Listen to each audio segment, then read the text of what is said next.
Okay, so number one, stocks are near an all-time high. That is encouraging news for future growth. And is that a good reason to be jumping in? Absolutely. And that's a common question. New money comes and people say, should we put this on the sideline? Sideline doesn't earn anything. That's a safe way to lose money is what I call that. So you're absolutely better off putting money in, going with the momentum. And I think, as we said before, and just to, I guess, beat it to death, if you want to call it that, they continue to rise 40% over the next 20 months. That's the average of what has happened. So I would say get in on that. Get in on that. Got it. Attractively valued stocks. And this seems a little bit counterintuitive with the fact that they just went up 40%. And keep in mind the reason, well, they're expected to go up 40%. They've actually been up over 40%, but we had a huge recession, the Great Recession as it was called, happened in 2008, 2009. We're all aware. They're calling it the Great Recession now? That's right. We're Really? all well aware of that, yes. And first I've heard of it. We suffered We through were on it. the cutting edge of that, right? That's right. The Great Recession, there we go. I used to be 7'2". So, and you guys are seeing that in the real estate right now. I would see you're seeing the growth. Of I wasn't affected. Ryan, on the other hand.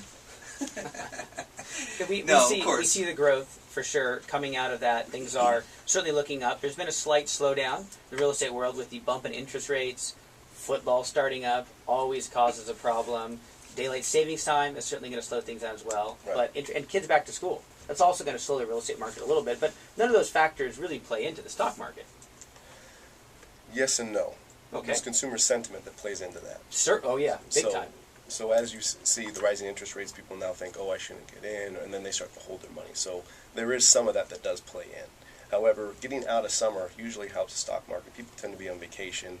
They're not as concerned with investing. A lot of us have heard of go away in May, come back now, fall. So we'll see where that goes. But, you mentioned earlier that stocks appear attractively valued, and they do. And even though they have been a rise, the PE ratio is at about 14, which is below its average of 15 since 1980. So there is some value out there. So why don't you explain what a PE ratio is?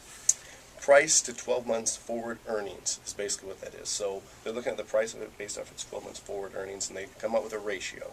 And the average has been 15. If you're below that, that would mean that it's cheaper. If you're above that, it could mean expensive.